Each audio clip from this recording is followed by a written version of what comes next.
દીકરો મહાન થાય તો પોતાના બાપના કુળને ઉજાળે, પણ દીકરી મહાન થાય ને તો ત્રણ ત્રણ કુળને ઉજાળે. પોતાના બાપના કુળને ઉજાળે, પોતાના મોહાલના કુળને ઉજાળે અને પોતાના હાહરાના કુળને ઉજાળે. એનું નામ દીકરી કહેવાય. દીકરી તો અદ્ભુત પાત્ર છે. દાદ બાપુની કવિતા છે ને, પદ્મશ્રી દાદની કવિતા છે.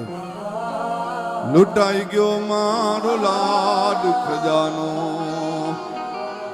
અને કવિ દાદ કે હું જોતો રહ્યો. લૂંટાઈ ગયો મારો લાડ ખજાનો, અને કવિ દાદ કે હું જોતો રહ્યો. એ જ જાન ગઈ મારો જાન લઈ, જાન ગઈ મારો જાન લઈ. હવે સુનો માંડવડો